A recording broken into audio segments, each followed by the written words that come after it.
بسم الله الرحمن الرحيم.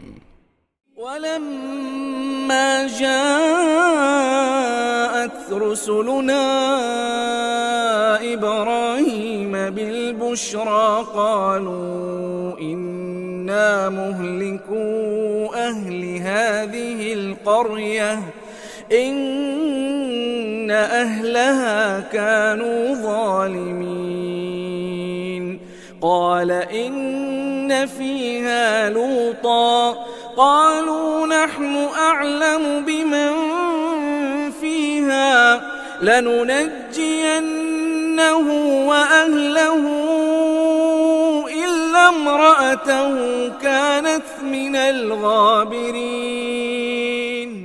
അസ്സലാമു അലൈക്കും വറഹ്മത്തുള്ളാഹി വബറകാതുഹു. ഖുർആൻ പദം 1352 ദിവസത്തിലേക്ക് എല്ലാവരെയും ഹാർദമായി സ്വാഗതം ചെയ്യുന്നു. വിശുദ്ധ ഖുർആനിലെ 29-ാമത്തെ അധ്യായമായ സൂറത്തുൽ അൻകബൂത്തിലെ 31-32 ആയത്തുകളാണ് ഇന്ന് പഠന വിധേയമാക്കുന്നത്. ക്ലാസ് ആരംഭിക്കുന്നതിനായി ആദരണീയനായ ഡോക്ടർ AI വിലായത്തുള്ള സാഹിബിനെ ക്ഷണിക്കുന്നു. അസ്സലാമു അലൈക്കും വറഹ്മത്തുള്ളാഹി വബറകാതുഹു. أعوذ بالله من الشيطان الرجيم. بسم الله الرحمن الرحيم. ولما جاءت رسلنا إبراهيم بالبشرى قالوا إنا مهلكو أهل هذه القرية إن أهلها كانوا ظالمين قال إن فيها لوطا قالوا نحن أعلم بمن فيها لننجينه وأهله إلا امرأته كانت من الغابرين. صدق الله العلي العظيم. സൂറത്തുൽ അൻകബൂത്തിലെ 31-32 ആയത്തുകളാണ് ഞാൻ നിങ്ങളെ കേൾപ്പിച്ചിട്ടുള്ളത്. ഇബ്രാഹിം അലൈഹിസ്സലാമിന്റെ ദൗത്യ നിർവഹണത്തെ പരാമർശിച്ചുകൊണ്ട് നൽകപ്പെട്ട വിവരണത്തിന്റെ ഭാഗമായിട്ട് ആ പ്രദേശത്ത് നിന്ന് ലൂത്ത് അലൈഹിസ്സലാം മാത്രമാണ് അദ്ദേഹത്തെ വിശ്വസിക്കാനും സത്യമാർഗത്തിലേക്ക് വരാനും സന്നദ്ധമായത് എന്നത് നമ്മൾ പിന്നിട്ട ഭാഗത്ത് സൂചിപ്പിക്കപ്പെടുകയുണ്ടായി. അതിനെ തുടർന്ന് ലൂത്ത് അലൈഹിസ്സലാമിനെ നേരത്തെ ഇബ്രാഹിം അലൈഹിസ്സലാമിനെയും അതുപോലെ മൂസ അലൈഹിസ്സലാമിനെയും ഒക്കെ ദൈവിക ദൗത്യവുമായി നിയോഗിച്ച കാര്യം പറഞ്ഞ പോലെ ലൂത്ത് അലൈഹിസ്സലാമിനെയും അള്ളാഹു ദൂതനായിട്ട് നിയോഗിക്കുകയുണ്ടായി. തന്റെ നിർദ്ദിഷ്ട ഭൂപ്രദേശത്തെ ജനങ്ങൾക്കിടയിൽ പ്രബോധന കൃത്യം നിർവഹിക്കുന്നതിനായിട്ട് എന്നതാണ് കഴിഞ്ഞ ദിവസം നമ്മൾ വായിച്ച ഭാഗത്ത് വ്യക്തമാക്കപ്പെടുകയുണ്ടായത്. അദ്ദേഹത്തിന്റെ ജനതയുടെ ഒരു പ്രത്യേകത, അവര് സദാചാര വിരുദ്ധമായ ജീവിത രീതി പിന്തുടരുന്നവരായിരുന്നു എന്നതാണ്. വലിയ കുത്തഴിച്ചിലായിരുന്നു.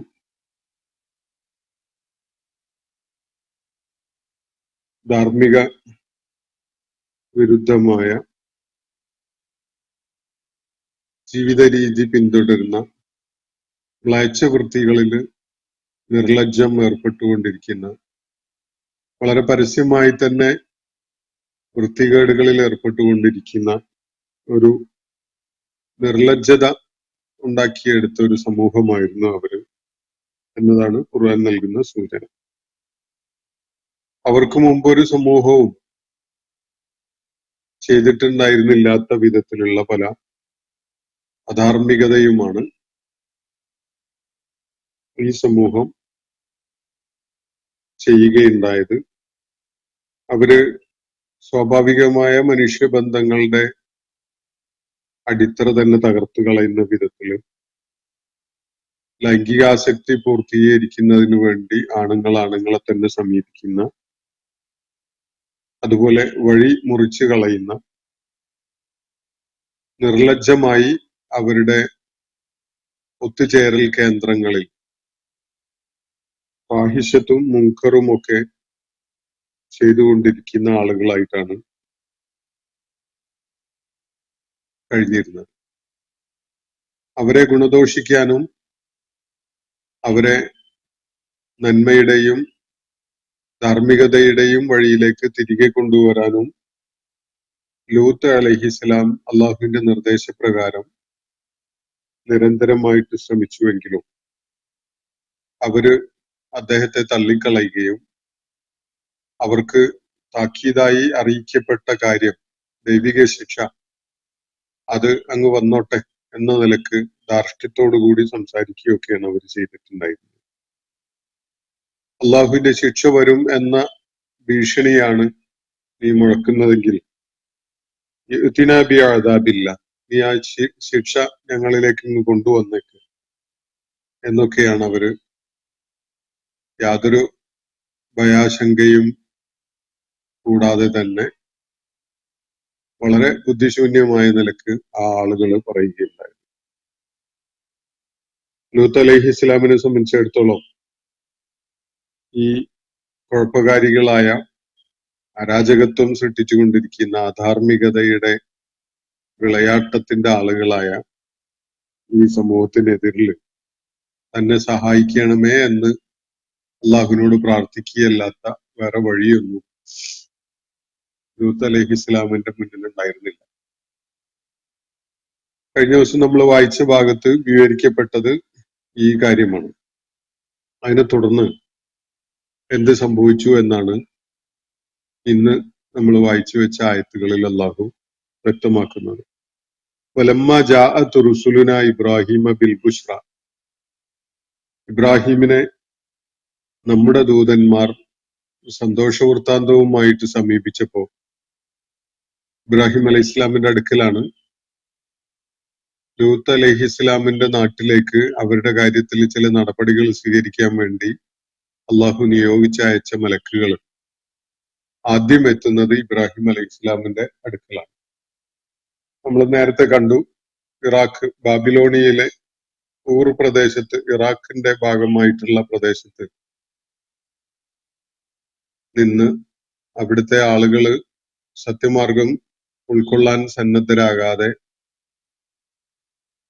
വളരെ കടുത്ത നടപടികൾ സ്വീകരിച്ച ഘട്ടത്തിലാണ് ഇബ്രാഹിം അലൈഹിസ്സലാമും അദ്ദേഹത്തിന്റെ പത്നി സാറ റളിയല്ലാഹു അൻഹയും അദ്ദേഹത്തിന്റെ സഹോദരപുത്രൻ ലൂത്ത് അലൈഹിസ്സലാം സത്യമാർഗം ഉൾക്കൊണ്ട ആളുകൾ ഇവർ മാത്രമായിരുന്നു. അവരാ നാട്ടിൽ നിന്ന് പലായനം ചെയ്യുകയാണ്. അള്ളാഹു വഴി കാണിക്കുന്ന ദിശയിലേക്ക്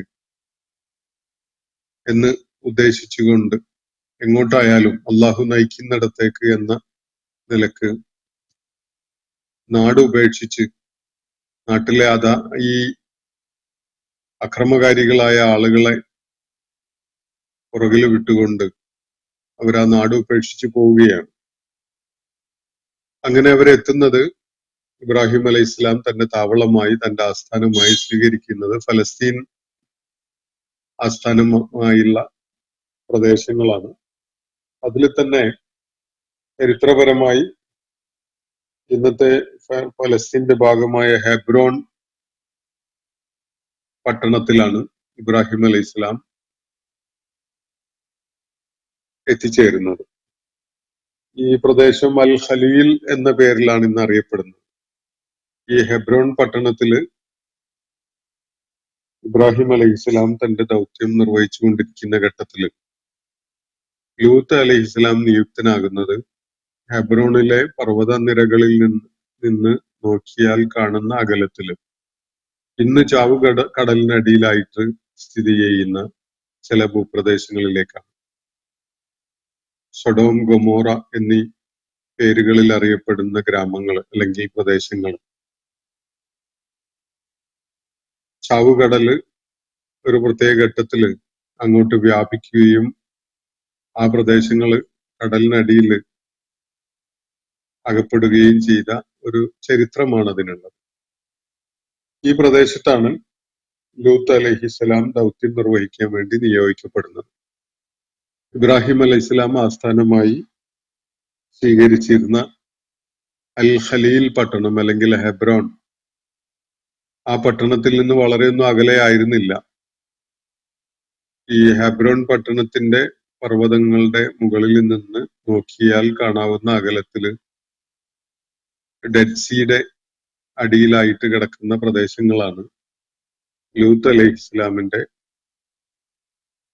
മണ്ഡലമായി, പ്രവർത്തന കേന്ദ്രമായി നിശ്ചയിക്കപ്പെട്ടിരുന്നത്.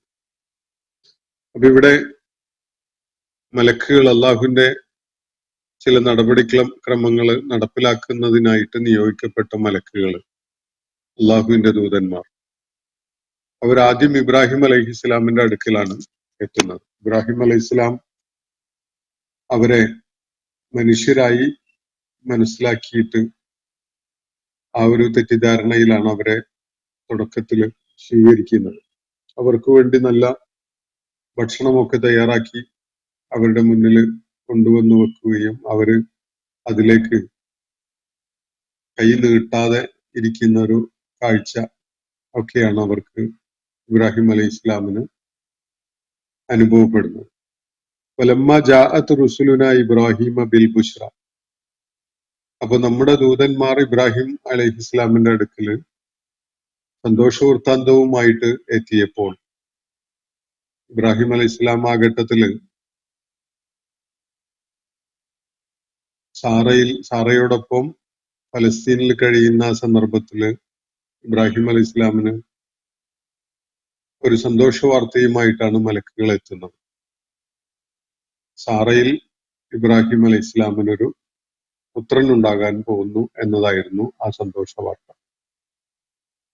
ദീർഘകാലത്തെ കാത്തിരിപ്പിനൊടുവില് ഹാജറിൽ ഇബ്രാഹിം അലൈഹി ഇസ്ലാമിന് നേരത്തെ ഒരു കുഞ്ഞ് ജനിച്ചിട്ടുണ്ടായിരുന്നു, ഇസ്മായിൽ അലൈഹി ഇസ്ലാം. അവരെ മക്കയില് താമസിപ്പിച്ചുകൊണ്ടാണ് ഇബ്രാഹിം അലൈഹി ഇസ്ലാം തന്റെ ദൗത്യ നിർവഹണ കേന്ദ്രമായി തിരഞ്ഞെടുത്തിട്ടുണ്ടായിരുന്ന ഫലസ്തീനിലേക്ക് പോകുന്നത്. അങ്ങനെ ഫലസ്തീനിലായിരുന്നപ്പോൾ സാറയിലൂടെ, അല്ലെങ്കിൽ സാറയിൽ ഇബ്രാഹിം അലൈഹി ഇസ്ലാമിന് ഒരു കുഞ്ഞുണ്ടാകും എന്ന, ഒരു മകനെ അള്ളാഹു നൽകാൻ പോകുന്നു എന്ന സന്തോഷ വാർത്ത അറിയിക്കപ്പെടുകയാണ്. മലക്കുകൾ വന്ന് അങ്ങനെ ഒരു സന്തോഷം അവരുമായിട്ട് പങ്കിടുകയാണ്. വലമ്മ ജാഅത്ത് റുസുലുന ഇബ്രാഹിമ ബിൽ ബുഷ്റ. അങ്ങനെ ഇബ്രാഹിം അലൈഹി ഇസ്ലാമിന്റെ അടുക്കല് നമ്മുടെ ദൂതന്മാർ സന്തോഷ വാർത്തയുമായിട്ട് എത്തിയപ്പോൾ ഖാലു, ഈ ദൂതന്മാർ എന്ന് പറഞ്ഞ ഈ മലക്കുകള് പറയുകയുണ്ടായി, ഇന്നാ മുഹ്ലിക്കു അഹ്ലി ഹാദിഹിൽ ഖറിയ. ഈ കാണുന്ന നാട്ടിലെ ആളുകളെ നാം നശിപ്പിക്കാൻ പോവുകയാണ് എന്നാണ് അവർ പറഞ്ഞത്.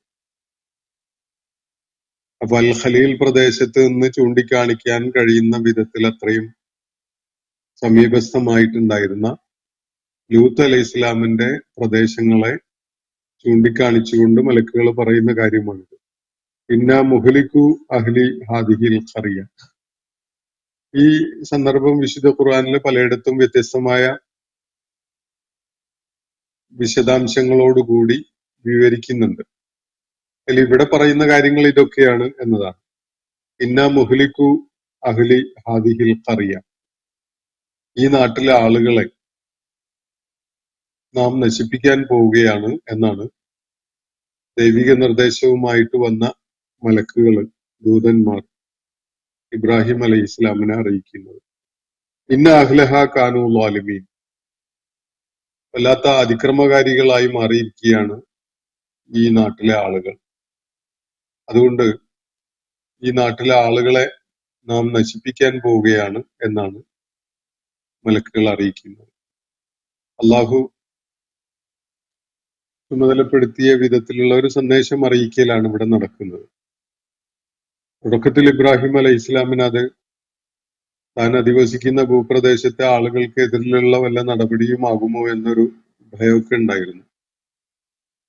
ആ ഭയത്തുനിന്ന് ഇബ്രാഹിം അലൈഹിസ്സലാം മുക്തനായ ഘട്ടത്തിലാണ് മലക്കുകൾ അവരുടെ ദൗത്യം എന്താണ് എന്നത് കൂടുതൽ വ്യക്തമാക്കുന്നത്.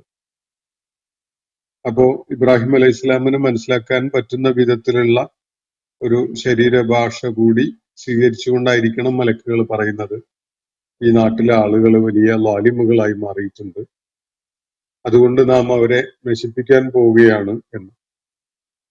അപ്പോ ഇബ്രാഹിം അലൈഹിസ്സലാം അതിനോട് പ്രതികരിച്ചുകൊണ്ട് പറയുകയാണ്. അദ്ദേഹം പറഞ്ഞു, ഇന്ന ഫീഹ ലൂത്ത, അവിടെ ലൂത്തുണ്ടല്ലോ. നിങ്ങൾ നശിപ്പിക്കാൻ പോകുന്ന ആ നാട്ടില് എന്റെ സഹോദരപുത്രനും ദൈവിക ദൂതനുമായ ലൂത്ത് അവിടെയാണല്ലോ ഉള്ളത് എന്നാണ് ഇബ്രാഹിം അലൈഹിസ്സലാം മലക്കുകളോട് പറയുന്നത്. ഖാലു, അപ്പോ മലക്കുകളുടെ പ്രതികരണം ഇതാണ്, നഹ്നു അഅലമു ബിമൻ ഫീഹ, ഞങ്ങൾക്കറിയാം അവിടെ ആരൊക്കെയാണുള്ളത് എന്നുള്ളത്. അവിടെ ആരൊക്കെ ഉണ്ട് എന്നുള്ള കാര്യം ഏറ്റവും നന്നായി അറിയുന്നവർ നാം ആണ് എന്ന ഒരു ഭാഷാ ശൈലിയിലാണ് ഇവിടെ പറയുന്നത്. അവിടെ ലൂത്തുണ്ട്, ലൂത്തിന്റെ കുടുംബമുണ്ട് എന്ന കാര്യമൊക്കെ നമുക്കറിയാം, അത് അറിവുള്ളവനാണ്, അള്ളാഹുവിന് അതറിയാം. അള്ളാഹു പ്രത്യേകമായി അറിയിച്ചത് കാരണമായിട്ട് മലക്കുകൾക്ക്, ഈ ദൗത്യം നിർവഹിക്കാൻ വേണ്ടി വന്ന മലക്കുകൾക്ക് അറിയാം. അപ്പൊ ഇത് ഒന്നുകിൽ അള്ളാഹുവിന്റെ വാക്കുകൾ തന്നെയാകാം, അല്ലെങ്കിൽ അള്ളാഹുവിന്റെ പ്രതികരണം മലക്കുകൾ ഇബ്രാഹിം അലൈഹി ഇസ്ലാമിനെ അറിയിക്കുന്ന വിധത്തിലുമാകാം. നഹ്നു അഅലമു ബിമൻ ഫീഹ, ഈ നശിപ്പിക്കപ്പെടാൻ പോകുന്ന ഭൂപ്രദേശത്ത് ആരൊക്കെയാണ് ഉള്ളത് എന്നത് ഏറ്റവും നന്നായി അറിയുന്നവൻ നാം തന്നെയാണ് എന്നാണ് ഇവിടെ പറയുന്നത്. ലനുനജ്ജിയന്നഹു വഅഹ്ലഹു, നിശ്ചയമായിട്ടും നാം അവനെയും അദ്ദേഹത്തെയും അദ്ദേഹത്തിന്റെ കുടുംബത്തെയും അദ്ദേഹത്തിന്റെ അഹ്ലിനെയും രക്ഷപ്പെടുത്തുക തന്നെ ചെയ്യും. ആ നാട്ടിലെ ആളുകളെ നാം നശിപ്പിക്കുമ്പോൾ ലൂത്തിനെയും കുടുംബത്തെയും നാം രക്ഷപ്പെടുത്തുക തന്നെ ചെയ്യും. ലനുനജ്ജിയന്നഹു, തീർച്ചയായിട്ടും നാം അദ്ദേഹത്തെ രക്ഷപ്പെടുത്തും. വഅഹ്ലഹു, അദ്ദേഹത്തിന്റെ കുടുംബത്തെയും. ഇല്ലംറഅതഹു, അദ്ദേഹത്തിന്റെ പത്നി ഒഴികെ. ലൂത്ത് അലൈഹി ഇസ്ലാമിന്റെ പത്നി രക്ഷപ്പെടുത്തപ്പെടുന്ന ആളുകളുടെ കൂട്ടത്തിൽ ഉണ്ടാവില്ല. അവരെ മാറ്റി നിർത്തിക്കൊണ്ട് ബാക്കിയുള്ള കുടുംബ അംഗങ്ങളെയൊക്കെ തീർച്ചയായിട്ടും നാം രക്ഷപ്പെടുത്തുക തന്നെ ചെയ്യും. കാനത്ത് മിനൽ ഗാബിരീൻ, അവള് പിന്തി നിൽക്കുന്നവരുടെ കൂട്ടത്തിലായിരിക്കും. ഇതാണ് മലക്കുകൾ അറിയിക്കുന്ന കാര്യം. കാനത്ത് മിനൽ ഗാബിരീൻ, ഗാബിറുകളായിട്ട് നശിപ്പിക്കപ്പെടാൻ വേണ്ടി ആ നാട്ടിൽ അവശേഷിക്കുന്ന ആളുകളുണ്ട്, അവരുടെ കൂട്ടത്തിലായിരിക്കും ലൂത്ത് അലൈഹി ഇസ്ലാമിന്റെ പത്നി. അള്ളാഹു രക്ഷപ്പെടുത്തിയ ആളുകളുടെ കൂട്ടത്തിലാവുകയില്ല. ലൂത്ത് അലൈഹി ഇസ്ലാമിനെയും അദ്ദേഹത്തെ പിന്തുണച്ചുകൊണ്ട് നിലക്കൊണ്ട അദ്ദേഹത്തിന്റെ കുടുംബാംഗങ്ങളെ അല്ലെങ്കിൽ അദ്ദേഹത്തിന്റെ അനുയായികളൊക്കെ അടങ്ങുന്ന സംഘം, അവരെ തീർച്ചയായിട്ടും നാം രക്ഷപ്പെടുത്തും. എന്നാൽ അക്കൂട്ടത്തില് ലൂത്തിന്റെ പത്നി ഉണ്ടാവില്ല.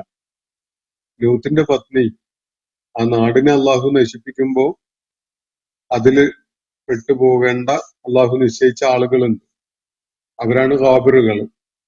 അവിടെ നാട്ടില് പിന്തി നിൽക്കുന്നവര്, നാട്ടിൽ നിന്ന് വേഗം പോയി സ്ഥലം ഉപേക്ഷിച്ച് പോയി രക്ഷപ്പെടുന്ന ആളുകളല്ല. അപ്പൊ പിന്തി നിൽക്കുന്ന ആളുകളുടെ കൂട്ടത്തിലായിരിക്കും ഇവൾ എന്നാണ് അള്ളാഹു ലൂത്ത് അലൈഹി ഇസ്ലാമിന്റെ പത്നിയെ കുറിച്ച് പരാമർശിക്കുന്നത്. ഇപ്പൊ നേരത്തെ പലയിടങ്ങളിലായിട്ട് നമ്മൾ ഈ വിഷയം വിശദമായിട്ട് ചർച്ച ചെയ്തിട്ടുള്ളതാണ്. ലൂത്ത് അലൈഹി ഇസ്ലാമിന്റെ നാട്ടുകാരുടെ അസാൻമാർഗികതയും അവരുടെ അസാൻമാർഗികമായ ജീവിതത്തിനെ സഹായിച്ചും ഒത്താശ ചെയ്തും ലൂത്ത് അലൈഹി ഇസ്ലാമിന്റെ ദൗത്യത്തെ പരാജയപ്പെടുത്തുന്ന വിധത്തില് അദ്ദേഹത്തിന് പല വിധത്തിൽ അദ്ദേഹത്തോട് ചതി ചെയ്തും ഒക്കെ അദ്ദേഹത്തോടൊപ്പം ഉണ്ടായിരുന്ന അദ്ദേഹത്തിന്റെ പത്നി. വേറെ ചിലയിടത്തത് അള്ളാഹു വളരെ സ്പെസിഫിക് ആയിട്ട് പറയുന്നുണ്ട്. സൂറത്ത് തഹരീമിൽ വിശേഷിച്ച് തന്റെ ഭർത്താവിനെ ചതിക്കുകയുണ്ടായ വഞ്ചിക്കുകയുണ്ടായ ഒരു സ്ത്രീയാണ് അവര് എന്ന വിധത്തിൽ പരാമർശിക്കുന്നതാണ്. ഫഖാനത്താഹുമ എന്ന വിധത്തിൽ ഒരു പരാമർശം നമുക്ക് കാണാൻ കഴിയും.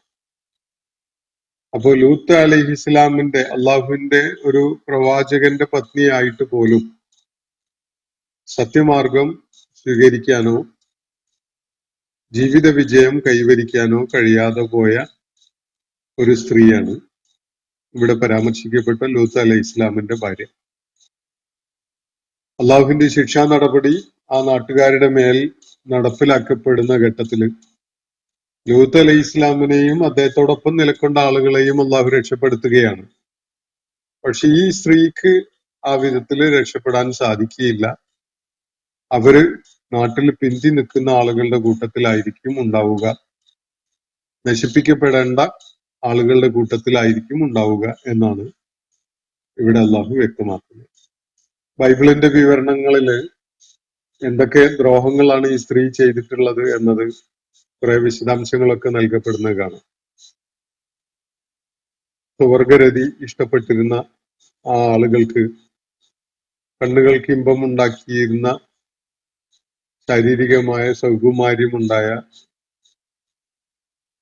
യുവാക്കള് അവിടെ എത്തുമ്പോൾ അവരെ കുറിച്ച്, അവരുടെ വരവിനെ കുറിച്ചൊക്കെ നാട്ടിലെ ഈ സ്വവർഗരതിക്കാരായ കേമന്മാരെ രഹസ്യമായിട്ട് വിവരം അറിയിക്കുന്ന ഒരു സ്വഭാവം ഇവര് കാണിച്ചിരുന്നു എന്നതും, ലൂത്ത് അലൈഹി ഇസ്ലാമിന്റെ പദ്ധതികളെ നാട്ടുകാര് പരിഹസിച്ചു കൊണ്ടിരുന്നപ്പോ കൂട്ടത്തില് അവരുടെ കൂടെ കൂടി നിരന്തരം അദ്ദേഹത്തെ ഈ സ്ത്രീ പരിഹസിച്ചു കൊണ്ടിരുന്നു എന്നതും, അദ്ദേഹത്തിന്റെ പദ്ധതികളെയും ലക്ഷ്യങ്ങളെയും ഒക്കെ തകർക്കുന്ന വിധത്തില് അവര് നാട്ടിലെ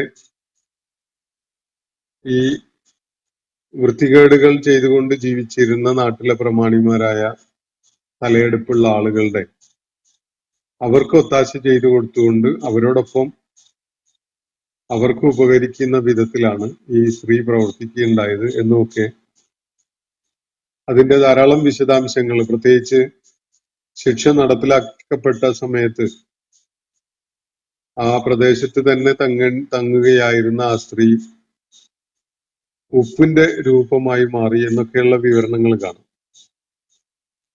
അവരൊരു ഉപ്പ് കൊണ്ടുള്ള ഒരു ഉപ്പുപാറ പോലെ ഒക്കെയായി മാറി എന്നൊക്കെയുള്ള വിശദാംശങ്ങൾ കാണാം. ഇത്തരം വിശദാംശങ്ങളിലേക്കൊന്നും വിശുദ്ധ ഖുർആൻ പോകുന്നില്ല. അള്ളാഹുവിന്റെ നടപടി ആ നാട്ടിലെ ആളുകളുടെ മേലുണ്ടായി. അവിടെ ഉണ്ടായിരുന്ന മുഴുവൻ ആളുകളും മരിക്കാൻ കാരണമാകുന്ന വിധത്തിലുള്ള പ്രകൃതി ക്ഷോഭം അവിടെ ഉണ്ടായി, പ്രളയമുണ്ടായി, അതിശക്തമായ കൊടുങ്കാറ്റുണ്ടായി, അതുപോലെ ജലവിധാനം ഉയർന്നു, ജലത്തിന്റെ സ്വഭാവം തന്നെ മാറുന്ന വിധത്തില് അത് വലിയ ഡെൻസിറ്റിയുള്ള, സാന്ദ്രതയുള്ള വെള്ളമായിട്ട് മാറുന്ന വിധത്തിലുള്ള അസാധാരണത്വമുള്ള ഒരു മഴയാണ് അവിടെ വർഷിക്കുകയുണ്ടായത്. ഇങ്ങനെ തുടങ്ങിയിട്ടുള്ള കാര്യങ്ങൾ വിശുദ്ധ ഖുർആന്റെ വിവരണത്തിൽ നിന്ന് ഇത് സംബന്ധമായിട്ട് നമുക്ക് മനസ്സിലാക്കാൻ സാധിക്കും. കൂടുതൽ വിശദാംശങ്ങൾ നമ്മൾ നേരത്തെ കണ്ടതുകൊണ്ടാണ് ഞാൻ ആ കാര്യങ്ങളിലേക്കൊന്നും ഇപ്പോ കിടക്കാതിരിക്കുന്നത്. അപ്പോൾ ലൂത്ത് അലൈഹി ഇസ്ലാമിന്റെ ദൗത്യ നിർവഹണം ഏത് വിധത്തിലായിരുന്നു, അതിനെ തുടർന്ന് അള്ളാഹുവിന്റെ നടപടി എങ്ങനെയൊക്കെ ഉണ്ടായി തുടങ്ങിയ കാര്യങ്ങളാണ് ഇവിടെ വ്യക്തമാക്കപ്പെടുന്നത്. ഇബ്രാഹിം അലൈഹി ഇസ്ലാമിന്റെ അടുക്കൽ വന്ന മലക്കുകൾ തന്നെയാണ് ലൂത്ത് അലൈഹി ഇസ്ലാമിന്റെ നാട്ടിലെ ദൈവിക നടപടി നടപ്പിലാക്കുന്നതിന് വേണ്ടി വന്നിട്ടുണ്ടായിരുന്നത് എന്ന് ഞാൻ സൂചിപ്പിച്ചല്ലോ. അവരുടെ ആഗമന രീതിയിൽ നിന്നും സംസാരത്തിൽ നിന്നൊക്കെ ഇബ്രാഹിം അലൈഹി ഇസ്ലാമിന് കാര്യം പിടികിട്ടിയിട്ടുണ്ടായിരുന്നു. തന്റെ സഹോദരപുത്രനായ ലൂത്ത് അലൈഹി ഇസ്ലാം ദൗത്യം നിർവഹിച്ചുകൊണ്ടിരിക്കുന്ന ഭൂപ്രദേശത്തെ ആളുകളെ അള്ളാഹു നശിപ്പിക്കാൻ പോവുകയാണ് എന്നത് ഇബ്രാഹിം അലൈഹി ഇസ്ലാമിന് മനസ്സിലായപ്പോ യഥാർത്ഥത്തില് ഈ മലക്കുകളുടെ വരവിന്റെ ഒരു രീതിയും ശൈലിയും ഒക്കെ കണ്ടപ്പോ തന്നെ വലിയൊരു അപകടം സംഭവിക്കാൻ പോകുന്നു എന്ന വിധത്തില് അതിനെക്കുറിച്ചുള്ള ഭീതിയിലായിരുന്നു ഇബ്രാഹിം അലൈഹി ഇസ്ലാം. എന്നാൽ ഈ ഭീതി വിട്ടുമാറിയപ്പോ ഫലമ്മാ ദഹബ അൻ ഇബ്രാഹിം ഇബ്രാഹിമിൽ നിന്ന് ഈ ഭയപ്പാട് വിട്ടുമാറിയപ്പോ വജാഅതുഹുൽ ബുശ്ര സന്തോഷ വാർത്ത അദ്ദേഹത്തെ അറിയിക്കുകയും ചെയ്ത ഘട്ടത്തില് ഇബ്രാഹിം അലൈഹിസ്സലാം യുജാദിലുനാ ഫീ ഖൗമി ലൂത്തിന്റെ ജനതയ്ക്ക് വേണ്ടി നമ്മോട് ഇബ്രാഹിം തർക്കിക്കുകയായി, ഇടപെട്ട് സംസാരിക്കുകയാണ് ഇബ്രാഹിം അലൈഹിസ്സലാം.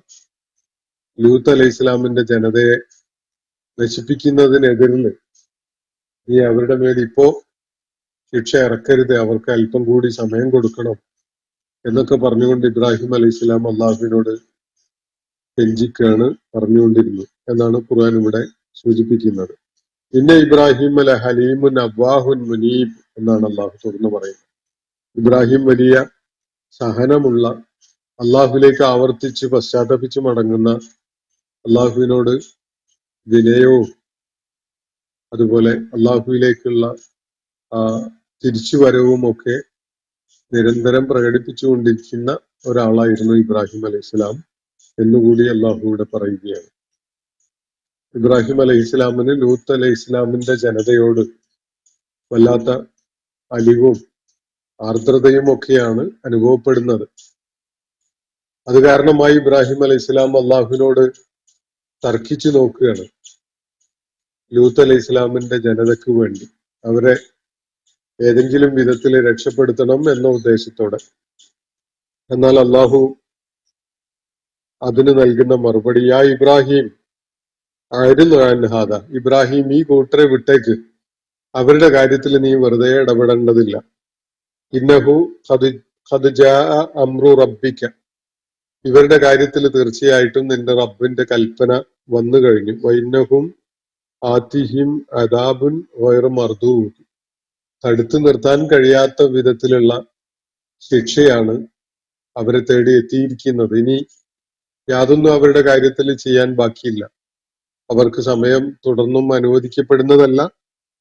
അവരെ തേടി എത്തിയിരിക്കുന്ന ദൈവിക ശിക്ഷ അവരുടെ മേല് വന്നു ചേരുക തന്നെ ചെയ്യും. അതുകൊണ്ട് ഇബ്രാഹിം, നീ വെറുതെ ഇടപെട്ട് വഷളാവണ്ട, നീ അവരെ വിട്ടേക്ക്. യാ ഇബ്രാഹിം ആയിരുന്നു അൻഹാദ, ഈ കൂട്ടരിൽ നിന്ന് നീ മുഖം തിരിച്ചു കളഞ്ഞേക്ക്, അതിനി ആലോചിച്ച് നിൽക്കണ്ട. അവരുടെ കാര്യത്തിൽ തീരുമാനമായി കഴിഞ്ഞു. ദൈവിക നടപടി നടപ്പിലാക്കപ്പെടുന്ന സമയം എത്തിക്കഴിഞ്ഞു. ഇനി അവരുടെ കാര്യത്തിൽ നീ ഇടപെട്ട് സംസാരിക്കേണ്ട, അവരെ വിട്ടേക്ക് എന്നാണ് ഇബ്രാഹിം അലൈഹി ഇസ്ലാമിനോട് അള്ളാഹു നൽകുന്ന നിർദ്ദേശം. ഇബ്രാഹിം അലൈഹി ഇസ്ലാമിന്റെ ഇടപെടൽ കൊണ്ടൊന്നും ഈ ലൂത്ത് അലൈഹി ഇസ്ലാമിന്റെ സമൂഹത്തിന്റെ മേൽ അള്ളാഹു സ്വീകരിക്കാൻ ഉദ്ദേശിച്ച ആ ശിക്ഷാ നടപടി നടപ്പിലാക്കപ്പെടാതിരിക്കുന്നില്ല. അത് ഉടനെ നടപ്പിലാക്കപ്പെടുകയാണ്. ചരിത്രത്തിൽ എക്കാലത്തെയും സമൂഹങ്ങൾക്കായിട്ട് വലിയൊരു പാഠമായിക്കൊണ്ടും വലിയൊരു ദൃഷ്ടാന്തമായിക്കൊണ്ടും അതിന്റെ പല ശേഷിപ്പുകളും ഇന്നും സന്ദർശകർക്ക് കാണാനും മനസ്സിലാക്കാനും കഴിയുന്ന വിധത്തില് ആ ഭൂപ്രദേശങ്ങളിൽ ഉണ്ട് എന്നത് നമുക്ക് അറിയാവുന്ന കാര്യമാണ്. വിശദാംശങ്ങൾ നമ്മൾ പലപ്പോഴും മനസ്സിലാക്കിയിട്ടുള്ളതാണ്. പ്രവാചക പത്നിയായിട്ട് പോലും സത്യമാർഗം ഉൾക്കൊള്ളാനോ ജീവിത വിജയം നേടാനോ കഴിയാതെ പോയ ഭാഗ്യഹീനയാണ് യഥാർത്ഥത്തില് ലൂത്ത് അലൈഹിസ്സലാമിന്റെ ഇവിടെ പരാമർശിക്കപ്പെട്ടിരിക്കുന്ന പത്നി. അപ്പൊ ദൈവിക നടപടി ഉണ്ടായതിനെ തുടർന്ന് അതിന്റെ മുമ്പായി തന്നെ ലൂത്ത് അലൈഹി ഇസ്ലാമും അദ്ദേഹത്തിനോടൊപ്പം ഉണ്ടായിരുന്ന ആളുകളും ആ നാട് ഉപേക്ഷിച്ചു പോയി, അവിടുന്ന് രക്ഷപ്പെട്ടു. ആ കാര്യം ഖുർആൻ വേറെ പലയിടങ്ങളിലും വിശദാക്കുന്നുണ്ട്. ഇവര് ജോർദാന്റെ മറുകരയിലേക്ക് പോയി അവിടെയാണ് താമസമാക്കുകയുണ്ടായത് എന്നാണ് ചരിത്ര സ്രോതസ്സുകളിൽ നിന്ന് മനസ്സിലാക്കാൻ പറ്റുന്നത്. ലൂത്ത് അലൈഹിസ്സലാം തന്റെ പുതിയ നാട്ടിൽ നിന്ന് പിന്നീട് അതിനെ തുടർന്ന് വേറെ വിവാഹം കഴിച്ചു എന്നും അതുപോലെ ഈ ആളുകൾക്കിടയിൽ ദൈവിക സന്ദേശം പ്രചരിപ്പിക്കുന്നവനായിക്കൊണ്ട് പിന്നെയും ദീർഘകാലം ജീവിച്ചു എന്നൊക്കെയാണ് ചരിത്ര സ്രോതസ്സുകളിൽ നിന്ന് മനസ്സിലാക്കാൻ സാധിക്കുന്നത്. അപ്പൊ ഇത്രയും കാര്യങ്ങളാണ് ഇന്ന് നമ്മൾ വായിച്ചു വെച്ചിട്ടുള്ള ആയത്തുകളുമായി ബന്ധപ്പെട്ടുകൊണ്ട് നിങ്ങളുമായി പങ്കുവെക്കാനുണ്ടായിരുന്നത്. ഇന്നത്തെ സെഷൻ ഞാനിവിടെ അവസാനിപ്പിക്കുകയാണ്. വാഖിറു ദഅ്വാനാ അനിൽ ഹംദുലില്ലാഹി റബ്ബിൽ ആലമീൻ. അസ്സലാമു അലൈക്കും വറഹ്മത്തുള്ളാഹി വബറകാതുഹു. ഇന്നത്തെ ഖുർആൻ പദം ഇവിടെ സമാപിക്കുന്നു. ഖുർആൻ പഠനത്തിൽ പങ്കെടുത്ത എല്ലാവർക്കും അല്ലാഹു അർഹമായ പ്രതിഫലം നൽകി അനുഗ്രഹിക്കട്ടെ. വആഖിറു ദഅ്വാനാ അനിൽ ഹംദുലില്ലാഹി റബ്ബിൽ ആലമീൻ. അസ്സലാമു അലൈക്കും വറഹ്മത്തുള്ളാഹി വബറകാതുഹു.